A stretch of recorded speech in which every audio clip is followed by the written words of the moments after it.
Bismillahirrahmanirrahim. Assalamu alaikum dear students. Welcome to AZ International Publishing House. Today we are going to study Mathematics grade 4 unit number 3, and unit number 3 is about fractions. Today we will solve questions of practice section 3.5. Question number 5.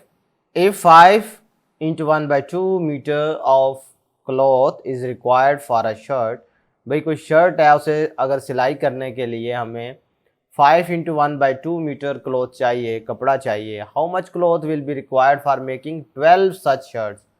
भाई देखो, एक shirt के लिए अगर given है तो 12 के लिए आप मालूम करना चाहते हैं। यहाँ तो इनको 12 दफ़ा जमा करो। तो जब कभी आप के पास इस तरह की रिपीटेड एडिशन आए तो आप हमेशा मल्टीप्लिकेशन अप्लाई करते हैं। इसका मतलब है कि ये क्वेश्चन मल्टीप्लिकेशन से सॉल्व होगा। अब आप इधर पहले लिखेंगे कि cloth required for a shirt. भाई एक शर्ट के लिए कितना कपड़ा चाहिए? 5 into 1 by 2 मीटर। इतना कपड़ा हमें चाहिए एक शर्ट की सिलाई के लिए। अगर हमने 12 बनानी है तो इसका मतलब है कि हमें 5 into 1 by 2 मीटर को 12 से मल्टीप्लाई करना पड़ेगा। एक शर्ट के लिए अगर इतना कपड़ा चाहिए तो 12 शर्ट्स के लिए कितना चाहिए होगा, इनको आपस में मल्टीप्लाई। तो मल्टीप्लाई करने के लिए पहले आप इसे मिक्स नंबर से इम्प्रॉपर फ्रैक्शन बना लो। 2 into 5 10, 10 plus 1 11, यानी 11 by 2 मल्टीप्लाइड बाई 12। एक तो तरीकाकार ये है कि इसको आप आपस में न्यूमरेटर मल्टीप्लाई करें और फिर डिवाइड करें, लेकिन आसान वे ये होता है कि अगर वैल्यू कट रही हो तो उसे आसानी से काट दें। 11 into 6 करोगे तो हमारे पास आ जाएगा 66 मीटर। इसका मतलब है कि 12 शर्ट सीने के लिए 66 मीटर क्लॉथ चाहिए। क्वेश्चन नंबर 6 देखें। Farhan has travelled 10 kilometre to reach his destination. He covers 2/5 of the total distance by bus. How much distance does Farhan cover by bus? ठीक है भाई, टोटल पहले देखें। फरहान ने 10 किलोमीटर टोटल सफ़र तय करना है, उसमें से 2/5 जो है वो बस के ज़रिए उसने तय कर लिया है। Also find the remaining distance which will he has to travel. तो अब आपने ये फैसला करना है कि यहाँ पर इस सिचुएशन में आपने कौन सा नंबर ऑपरेशन अप्लाई करना होगा। बड़े ध्यान से क्वेश्चन को समझें, स्टेटमेंट को, तो इंशाल्लाह आपको ये बातें क्लियर हो जाएंगी। भाई अगर इधर देखो तो how much distance does Farhan cover by बस। बस से कितना कवर किया? 2/5। टोटल कितना था? 10। इसका मतलब है 10 किलोमीटर का 2/5। मतलब मल्टीप्लिकेशन आपने करनी है। अभी 2/5 को 10 किलोमीटर से करोगे तो ये डिस्टेंस कवर्ड बाय बस आ जाएगा। क्लियर है?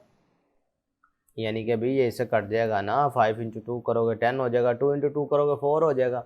पता चला कि फरहान ने जो बस से सफ़र किया वो है 4 किलोमीटर।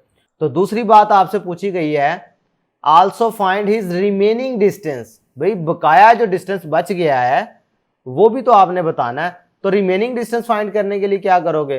टोटल कितना था? 10 km। उसमें से बस से कितना तक कवर हुआ? 4 km। तो बकाया कितना बच गया? 6 km। तो लो जी, हमने दोनों सवालात हल कर लिए। पता चला भी एक में हमने मल्टीप्लिकेशन अप्लाई किया है, दूसरे में हमने सब्ट्रैक्शन का ऑपरेशन अप्लाई किया है। तो ये आइडेंटिफाई करना बहुत ज़रूरी था। इसीलिए मैंने ये लेक्चर आपको जब पढ़ाया उसमें मैंने इन डिटेल इसके बारे में बताया था कि ये कीवर्ड्स का सारा कमाल है। नेक्स्ट क्वेश्चन नंबर 7 देखते हैं। If 4 into 3/5 kg of mangoes are distributed among 10 children। भाई ये इतने यानी 4 किलो और 3/5 ऑफ अ किलो, ये हमारे पास टोटल मैंगोज हैं। तो 10 बच्चों में तकसीम करने हैं। How much does each child gate? भाई हर एक के पास क्या हिस्सा आएगा? बात समझ आ रही है? तो क्या लिखेंगे आप? सबसे पहले आपने टोटल लिख लेना। वेट ऑफ टोटल मैंगोज जो हैं वो हमारे पास हैं 4 into 3/5 ऑफ अ केजी। अब ये डिस्ट्रीब्यूटेड का जो कीवर्ड था ना, ये हमें बता रहा है कि हमने डिवीजन अप्लाई करनी है। ठीक है, टोटल नंबर ऑफ चिल्ड्रन 10 है। इसका मतलब ये हुआ कि एक का अगर हिस्सा निकालना है तो आप क्या करेंगे? 4 into 3/5 को डिवाइड करना होगा आपको 10 पे। तो डिवाइड करने के लिए आप पहले से मल्टीप्लाई कर लो। 5 into 4 20, 20 plus 3 करोगे तो 23/5। अब इसको डिवाइड 10 पे करना है तो 10 को फ्रैक्शन की शक्ल में 10/1 कहा जा सकता है। तो 10/1 जो है, जब आप फ्रैक्शन को चेंज करते हैं मल्टीप्लिकेशन में तो ये ऐसे बन जाता है। भाई जो नीचे वाली टर्म है वो ऊपर चले जाती है, ऊपर वाली टर्म नीचे। इसी को कहते हैं रेसिप्रोकल लेना। अब आप इनको जब मल्टीप्लाई करोगे तो ये बन जाएगा हमारे पास 23/50। ठीक है, इसका मतलब ये है कि हर एक चिल्ड्रन के हिस्से में इतने वजन के मैंगोज आएंगे। बात क्लियर है? अब ये मजीद सिंप्लीफाई नहीं हो सकता था भाई, 23 प्राइम नंबर है, 50 हमारे पास कंपोजिट नंबर है, तो प्राइम नंबर जब आ जाए तो कोई ऐसा नंबर नहीं मिलेगा जो 23 और 1 के अलावा इसे डिवाइड करता हो। तो 23 50 को डिवाइड नहीं करता, लिहाजा ये मजीद सिंप्लीफाई नहीं हो सकता, यही इसका आंसर होगा। नेक्स्ट क्वेश्चन 8 देखें। If 13 into 1/2 sheets of paper are use to wrap 9 gift, how much sheets of paper did each gift take. भाई इतनी शीट्स जो हैं वो 9 गिफ्ट्स को रैप करने के लिए इस्तेमाल हो रही हैं, तो एक के लिए कितनी इस्तेमाल होंगी? ऑब्वियसली आपको डिवाइड करके देखना पड़ेगा। भाई टोटल कितना था? 13 into 1/2 शीट्स। भाई 13 शीटें पूरी हैं और एक हाफ है। इस तरीके से मैथमेटिक्स में ये चीज़ों को समझने की कोशिश किया जा करें कि ये आपको बता क्या रहे हैं। भाई इसका मतलब ये है कि 13 शीटें पूरी हैं और 1/2 यानी एक हाफ शीट भी है। 13 शीटें मुकम्मल लगी हैं और एक आधी शीट लगी है, अपनी लैंग्वेज में अगर बात करें तो। अब ये टोटल कितने गिफ्ट्स इससे रैप हुए? 9 गिफ्ट्स।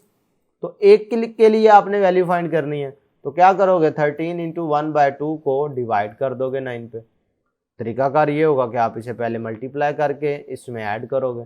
2 into 13 26, 26 + 1 करोगे तो 27, 27/2 हो गया। इसको आपने डिवाइड करना था 9 पे। अब फ्रैक्शन बनाने के लिए आप इसे 9/1 कह सकते थे। सेकंड स्टेप ये होता है कि आप इसको मल्टीप्लिकेशन में चेंज करते हैं और रेसिप्रोकल ले लेते हैं। रेसिप्रोकल लेने से ये 1/9 बन जाता है, ये इसके साथ कटेगा तो 3। पता चला कि 3/2 यानी 3 को आपने ऊपर वाले न्यूमरेटर से मल्टीप्लाई कर दिया, इधर हमारे पास 1 बचता है। 9 अगर करो 9 के साथ दोनों को डिवाइड करो, 9 1 9, 9 3 27। ऊपर देखो तो 3 into 1 करो 3, 2 into 2 1 करो तो 2 हो जाएगा। पता चला कि 3/2 एक गिफ्ट को रैप करने के लिए 3/2 शीट्स ऑफ पेपर यूज हुआ है। अब 3/2 का मतलब क्या है समझने की कोशिश करें। ये फ्रैक्शन बेमकसद नहीं है। 2 into 3 अगर करो तो 2 into 1 करो तो 2 होता है, सब्ट्रैक्ट करो तो इसका मतलब 1 into 1/2। इसका मतलब है एक शीट पूरी लगी है और एक हाफ शीट, फिर जाके गिफ्ट जो है ना वो रैप हुआ है। 3/2 का ये मतलब है। बात क्लियर है? तो प्यारे बच्चों, मैं उम्मीद करता हूँ कि आज के वीडियो लेक्चर में आपको ये कॉन्सेप्ट मुकम्मल क्लियर हुआ होगा कि नंबर ऑपरेशन जो है वो फ्रैक्शंस में किस तरीके से यूज़ किए जाते हैं और ये हमारी रियल लाइफ सिचुएशंस को सॉल्व करने के लिए कितने हेल्पफुल है।